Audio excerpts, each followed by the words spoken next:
进入罗马书第5天的共读。今天早上我们要请君毅执事来带领我们大家做开始的祷告。好，那我们一起来祷告。亲爱的天父，感谢你赐给我们一个美好的早晨，让我们能够一起来读圣经。透过圣经，让我们能够重新审视我们自己可能会怎么样的背离你的道。我们要从中学习，要如何依靠你来拯救我们的生命。求你也透过罗马书启示我们，能够更愿意去传扬你的福音。那我们即将开始我们今天的读经，求主与我们同在，这样祷告，奉主耶稣的名求，阿们。阿们。好，我们在罗马书讲到了神的公义，我们第一段呢是从引言之后接的第一段是神在罪恶上的公义，是从1章18节开始，一直到3章20节。那在这第二大神在罪恶上的公义呢，我们可以看到外邦世界被定罪，是神的震怒在不义的人身上。那神的震怒在人的信心上，也是因为人明知故犯而自甘堕落。那今天我们要继续看到是神震怒的显明，就是人如何任凭人在道德上面的败坏。所以从信心进入到行为，那是全然的堕落。但是罗马书强调这样的罪呢，是从不认识神来开始。那每一个人都在罪的权势底下，无力自救，只能够用上帝的方法。那最终仍得承认神才是拯救者，神是掌管世界一切的。那在1章17节和1章18节可以对照神的义在福音上显明出来。18节是上帝的愤怒在天上显明，从天上显明在一切不虔不义的人身上。所以16、17节是整卷罗马书的浓缩重点。28节呢，要延伸对照的是一个没有福音的情境，就是没有在福音当中，那人呢就是活在神的愤怒当中，而神的愤怒呢没有在福音当中，那人呢就是活在神的愤怒当中，而神的愤怒呢在哪里可以看见？就是在这些不虔不义的人身上。所以我们昨天提到说，人的罪呢来自于3方面。第一个就是原来的罪，原先就犯罪，在出生母腹当中就有罪，是没有活出神的形象。那第二层的罪呢是犯罪，就是知道神，但是呢仍然不敬畏神，所以昧着良心不感谢他，也不荣耀神。那第3个呢是得罪就是不仅不敬畏神，甚至还用偶像，用天上飞的、地上走的、海里游的假神，其他的偶像来取代真神。所以人的罪呢，在这3重的罪的当中呢，没有办法逃脱，而神的愤怒就显明在这些有罪的人，就是不义的人身上。好，那么要进入第1章的最后一段，那么先请君毅带我们来读24节到27节。所以上帝任凭他们随着心里的欲念做下流的事，彼此玷污自己的身体。他们放弃了上帝的真理，宁愿接受虚谎。他们敬奉被造之物，而不敬奉造物主。主是永远该受赞美的，阿们。因为这样，上帝任凭他们放纵自己的情欲，不但女人以反自然的性行为替代自然的性关系，男人也放弃跟女人自然的性关系，彼此欲火中烧，男人跟男人做可耻的事，结果招来这种败行所应得的惩罚。好，谢谢。那进入这个从罪当中呢，进入到从人的心，进入到人的身体，也进入到这世界。那在24节神就提到神就任凭任凭他们，是任凭这些的罪人。那在这一段里面总共提到3次任凭。那任凭的意思呢，就是交付或是移交，或是交给谁，好，交出来。所以上帝呢，本来是在上帝的掌管，在上帝的设立，在上帝的统管之下，但是上帝就把这一群的罪人交出来，交给谁呢？好，交给罪恶，交给败坏，交给灭亡和沉沦哦。好，那这里特别提到就是他们神任凭他们这些罪人呢，随着心里的欲念来做下流的事情污秽的事情。好，那这里指的呢，这个污秽或是心里的是个下流呢，好，指的是指跟性有关的意思。好，那玷污自己的身体好，那就是羞辱或是污蔑。所以这个身体是要来荣耀神，是圣灵居住的殿。但是呢，人的身体呢，却成为这个败坏，好，成为这个罪恶污秽的工具。而这些罪人呢，放弃了神的真理，好，那宁愿接受虚谎，敬拜被造之物，而不敬拜造物之主所以人呢，就用这样子的方式呢，把上帝原来在人身上的形象呢，却放弃，宁愿选择那一些的偶像，所以就是不去认识神，还去得罪神，甚至犯罪，更远离神。那因为但是在这里呢，保罗加上一句造物之主永远该受赞美的阿们。那保罗就是提到主的名，好，然后呢就要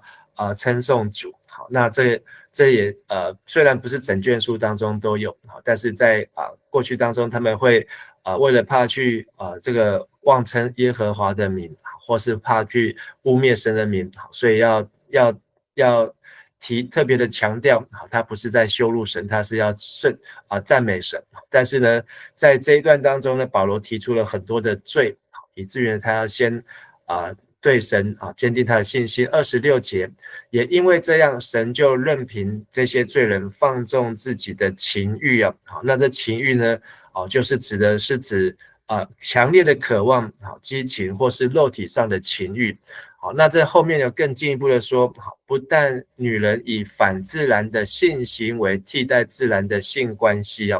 好，那在和本的翻译说，女人把顺自然的关系变成违反自然的，把顺性的变成逆性的。顺性就是合乎本性，顺着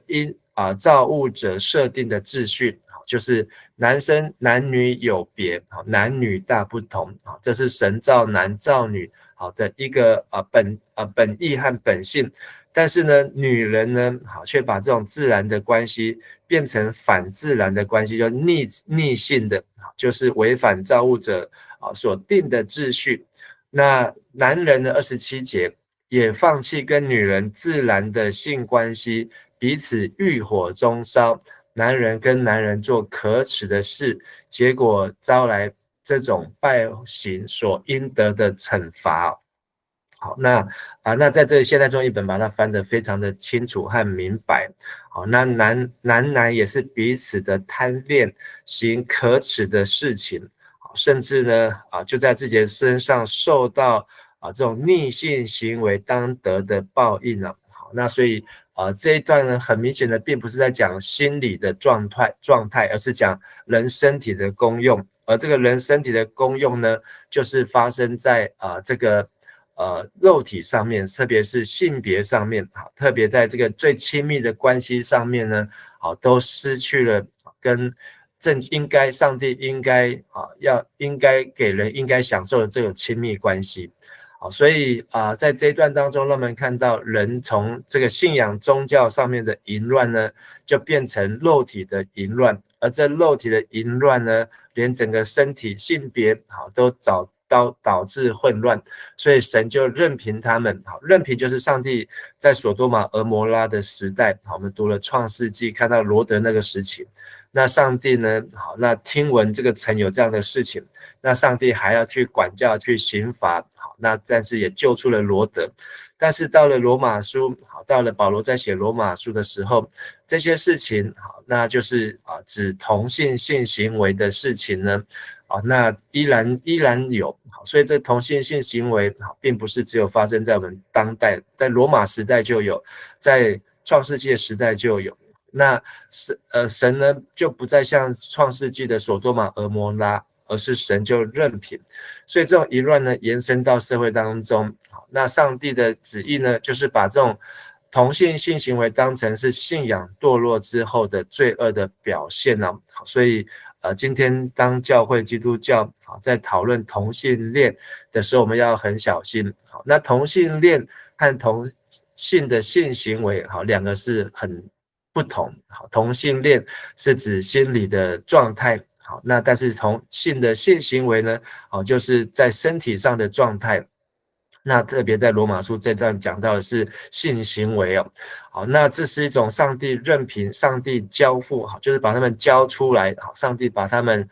交给了这样子的败坏，就是上帝也放弃了保护之后，那才有的。所以我们也不用见怪不怪哦，因为在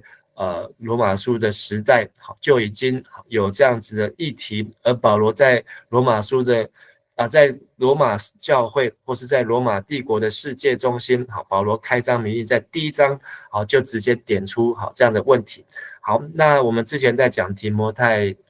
前后书的时候，也有提到，当保罗在写这个提摩太后书的时候，已经是尼禄皇帝当道的时期啊。好，那在尼禄皇帝当道时期，罗马就有很多这样子的例子。甚至连尼禄皇帝的妈妈跟儿子也有这样子的乱伦好，这些都是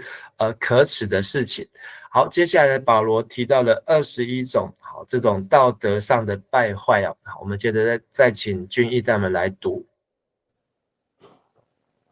好，28节，既然人认为不必承认上帝，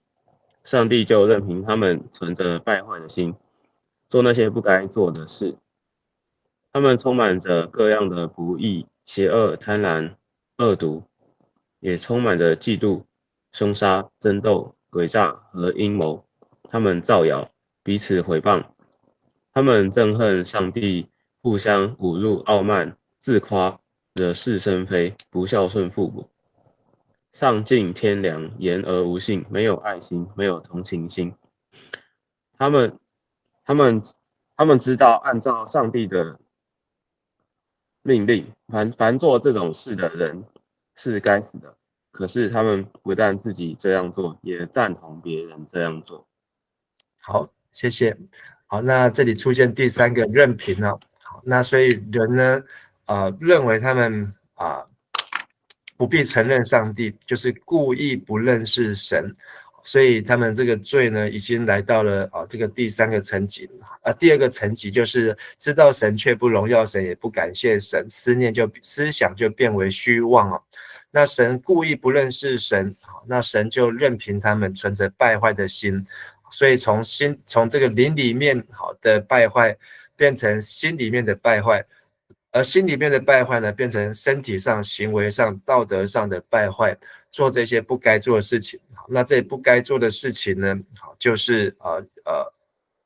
神所不喜悦的事情。好，那如果我们去算的话，总共有21项。好，那这里面呢，提到了装满了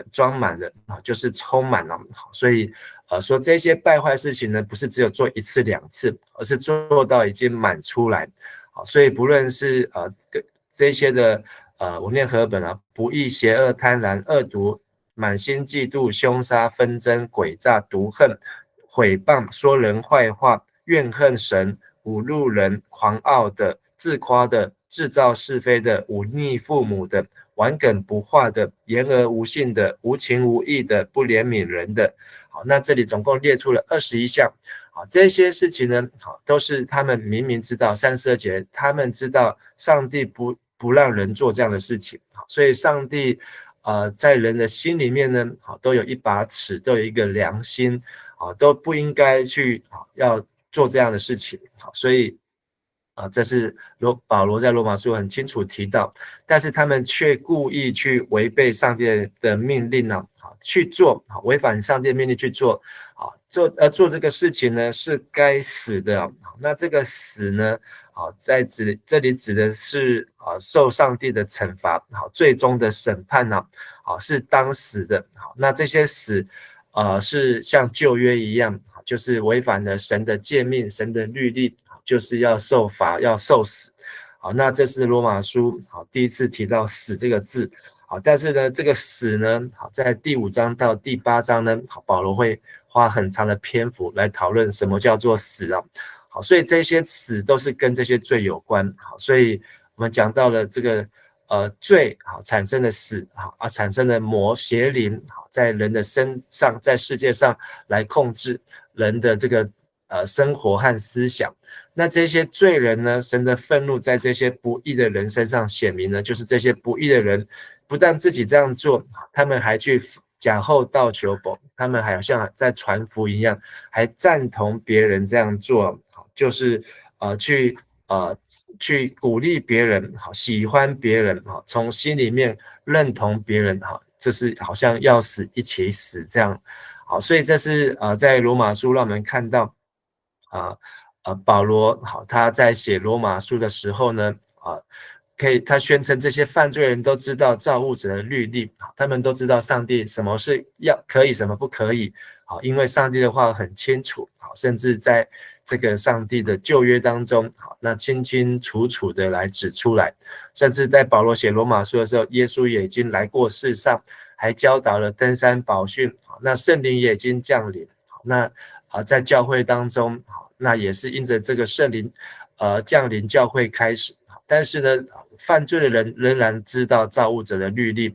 还去犯了这些21项的罪恶。那其实不止21项，我相信这个是指3个7，就是指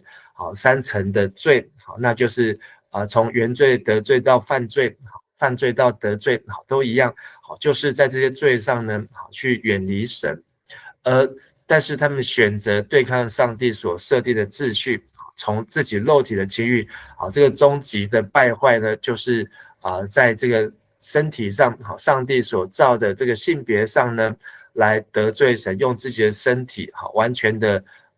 倒行逆施，不活出上帝的形象。好，那在罗马书第2章的13节到15节当中，那也提到说神已经把律法或是把上帝已经把他的标准放在人的心里面呢。好，那就算没有律法，就算没有旧约，但是人的心里面都有一把尺哦。这是我们读到第2章13、14节的时候就会来提到。好，那所以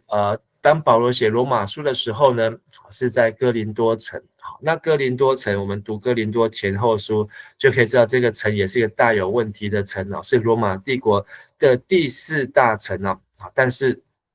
也有很多的不道德，闻名于整个世界哦，所以保罗可能也是有很深的感触。好，那也在罗马书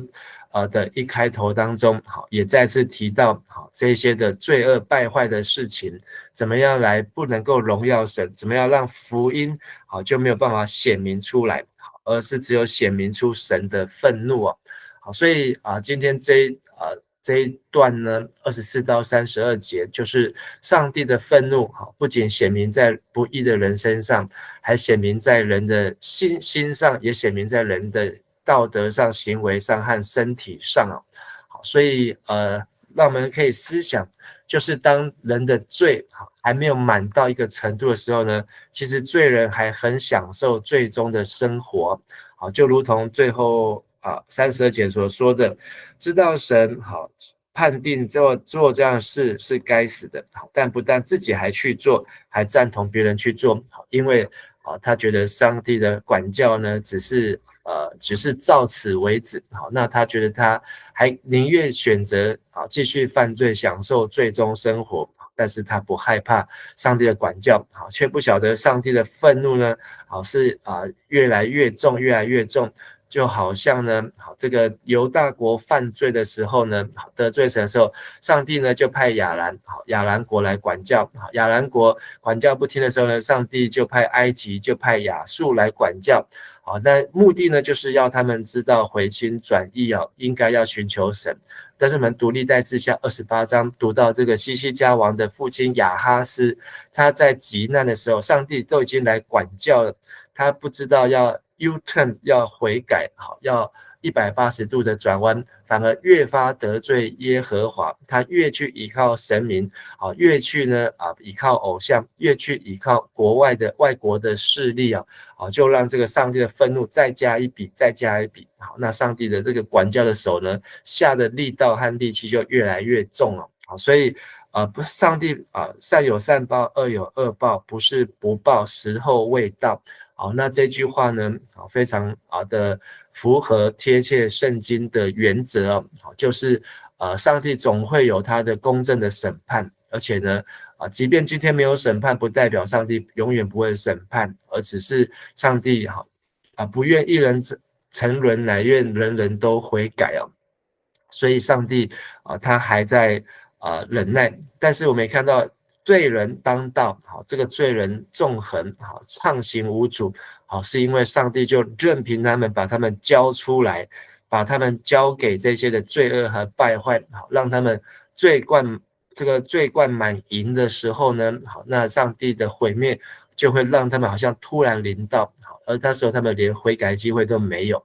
那上帝任凭罪横行，那的时候，罪人就无法脱离罪中的挣扎。本来还刚开始的时候享受罪中之乐，向魔鬼屈膝下拜，好，然后享受世上的荣华富贵一切，哇，觉得这个日子真是太棒了，就好像那个浪子的小儿子一样，好，他挥霍无度，好，那享受这个最终的生活。但是呢，当这个上帝就任凭他们，他的小儿子的父亲就任凭他，完全没有介入的时候呢，到了有一天，他没有办法再过他自己想要过的生活，他才猛然的发现，好，那路加福音也用醒悟这个字，他才清醒过来，原来这个罪呢，给他的不是快乐，而是痛苦，而是这个烦恼，而是这个沉沦，而是这个没有盼望、绝望。那他想要离开罪的，却又离开不了，那就进入了挣扎当中，甚至呢，就像掉入在这个泥沼当中，越陷越深，他越想要离开，却越这个绑得越紧，好像那个兽物被那个捕兽夹夹住一样，越挣脱，那个捕兽夹就咬的那个力道就越强大。那所以呢，就是人就完全陷入在这罪的网罗当中，无法逃脱。所以在罗马书保罗要提的就是这样子的情境。所以耶稣也曾经这样子对门徒说，任凭他们吧，他们这是指那个法利赛人和文士，但是呢，他们应该是读神的话，但是耶稣说他们是瞎眼领路的，若是瞎子领瞎子，两个都要掉在坑里。所以神不出声，神好像充耳不闻，人常常会说，上帝啊，你都没有看到这个世界上不公不义吗？但是呢神已经看到他们的终局和结局，掉到坑里啊。好，那这个坑呢，不仅是一个土坑陷阱而已，这个坑呢，甚至在启示录最后是一个无底坑啊，是那个魔鬼所要最后去的地方，最后是一个充满硫磺和火湖，是一个永远死亡的地方啊。好，所以罗马书越讲越严肃，就是会让我们的心好像被提醒到，就是我们要清楚的认识什么是罪。如果我们不认识罪呢，我们就不明白什么是救恩。好，如果我们没有脱离这个罪呢，我们就得不到这份救恩，我们还在罪中之乐。如果我们没有胜过征服罪呢，我们就尝不到救恩的滋味啊。那我们要抵挡罪，好，我们才能够守住这一份的救恩。好，我们今天分享到这边，我们一起来祷告。爱我们天父上帝，感谢你，让我们借着今天的共读，再一次来思想罪如何的渗透在我们的心思意念，甚至罪也会败坏我们的身体，罪也会败坏人，败坏群体，败坏世界让我们再次的知道上帝你有你的审判的时间你任凭罪人行不义的事情，你任凭不义的人行这一些道德败坏的事情，可耻的事情，违反自然的事情，不该做的事情你看见罪人心中的扭曲，但是神你依然任凭他们，因为他们表面上是享受最终之乐但实际上却是越陷越深到有一天无法挣脱的时候，已经为时已晚。但是神你依然让罪人有悔改的机会，因为耶稣基督还没有来到这世上之前，我们都能够借着耶稣基督的赎罪和救赎，能够来胜过罪，胜过死亡只要我们心里相信，口里承认，就能够得救求主再次让我们认识福音是要帮助我们来胜过罪，让我们明白福音的大能，要救一切相信的让我们知道这神的义是本于信，以至于信，义人必要因信得生不论世代在险恶，环境在黑暗，我们相信义人必要因信得生。我们这样子祷告祈求，奉靠主耶稣基督的名求，阿们。好，谢谢大家，大家平安。谢谢牧师，谢谢牧师，谢谢牧师，平安，谢谢牧师。平安。